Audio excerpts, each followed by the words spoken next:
Hola les Hackmaniens, j'espère que tout le monde va bien. On se retrouve aujourd'hui pour une nouvelle petite vidéo qui va te servir à utiliser un ordinateur, du coup sans disque dur à l'intérieur.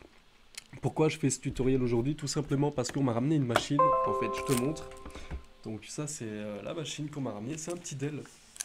Un petit Dell qui date au moins des années, je pense 2009 ou je ne sais quoi.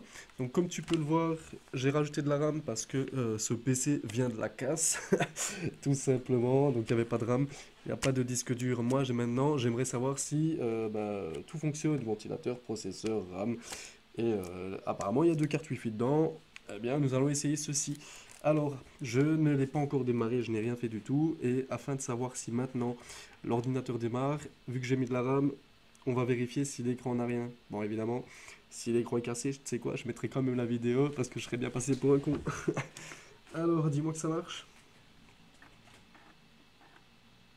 Voilà. On a le logo, les gars. Ben, du coup, je suis content parce que l'écran il fonctionne. Si l'écran fonctionne, ça veut dire quoi?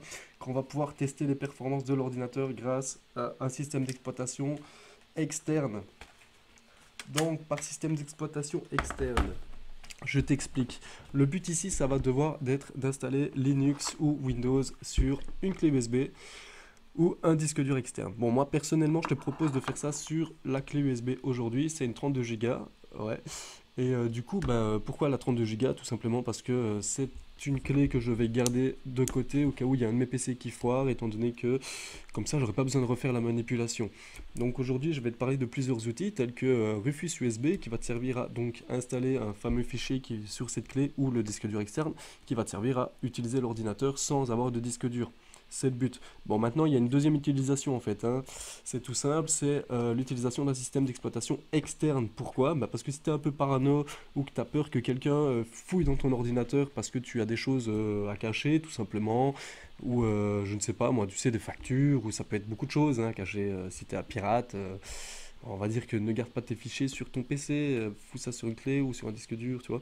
Enfin bref, tout ça pour pas dire que, pour pas privilégier les personnes qui font de l'illégalité, bien sûr, mais tout ça pour dire que grâce à cette technique, qui est très utilisée aussi par le journalisme quand ils partent dans des pays tels que l'Iran ou d'autres où il y a la guerre, tout simplement, hein, eh bien, pour ne pas se faire avoir, ils vont utiliser des systèmes d'exploitation tels que TileOS. TileOS, c'est quoi? C'est un système que je vais te présenter après, qui est utilisé et qui ne gardera aucune trace des activités que tu as fait.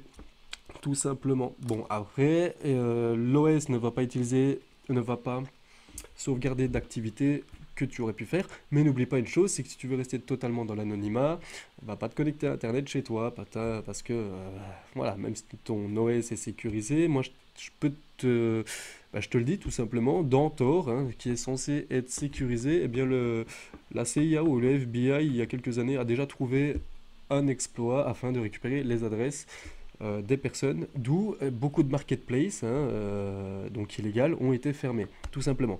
Bon, du coup, je passe sous Windows, et ici, ce que je vais faire, c'est que je ne vais pas installer Tile, je vais te présenter Tile, mais nous, ce qu'on va installer pour tester l'ordinateur, son processeur, sa mémoire, etc., ça va être Risco System.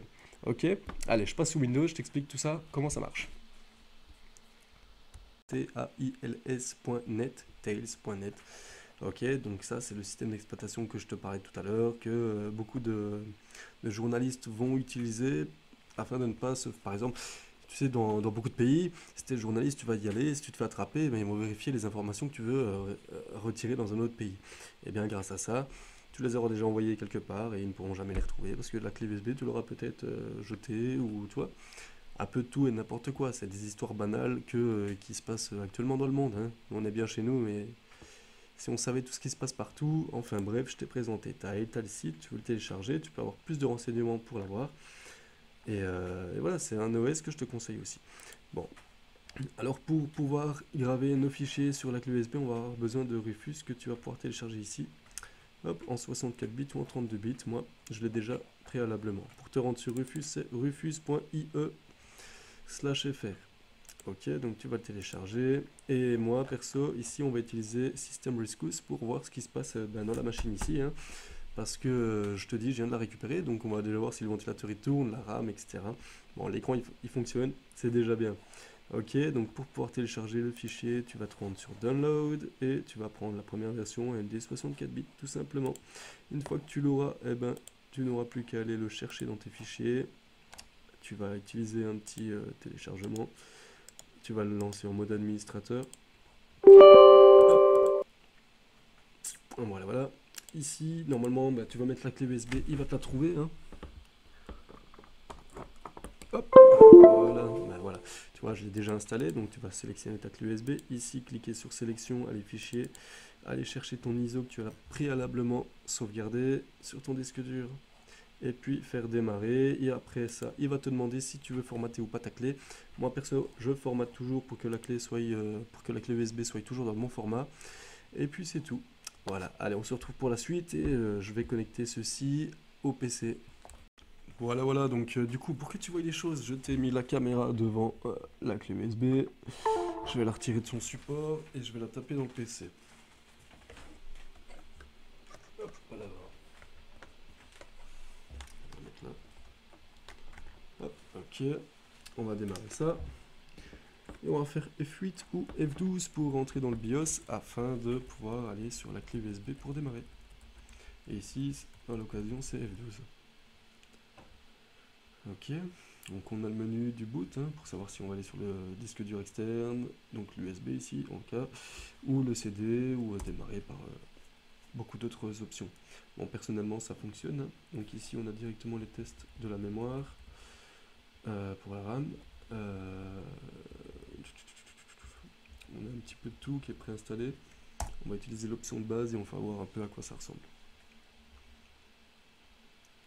Du coup, ça va mettre un petit temps.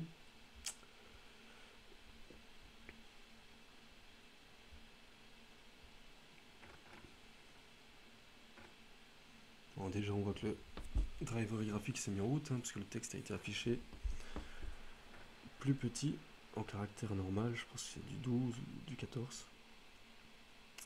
On s'en fout un peu en fait. Ouais, c'est les petits détails. Là. Alors ok, ici, il nous demande par exemple de démarrer soit en terminal ou alors en mode graphique. Bon, pour le mode graphique, si tu vois pas... Ouais, bon, la caméra chez rouge et le pied. On va taper Start X et tu vas faire attention parce que par exemple, il est en QWERTY. Donc le A est équivalent au Q. Le clavier qui est en QWERTY, du coup, pas l'ordinateur en lui-même. Et je peux constater que j'ai bien les deux cartes Wi-Fi qui fonctionnent. En tout cas, elles ont démarré. Est-ce que je peux voir les réseaux? Ouais, nickel. C'est bien ça, j'ai déjà les deux cartes Wi-Fi qui sont là. Et en ce qui concerne les outils, ça doit être dans Système, nous y sommes bien. Hardware Locality Top pour savoir un peu les composants, enfin la marque, le système, etc. Je vais tester. Non, ça c'est pour savoir les modules. System Profiler and Benchmark. Ça va être tout ce qui est sur le système et on va savoir quelles sont les configurations de base. Et voilà, du coup, ben, on s'est retrouvé là. Je t'ai appris à installer un système d'exploitation sur une clé USB et en plus de ça, je t'ai expliqué comment ça fonctionnait un petit PC sans disque dur. Alors, je te dis à la prochaine pour le prochain épisode de Hackmania.online.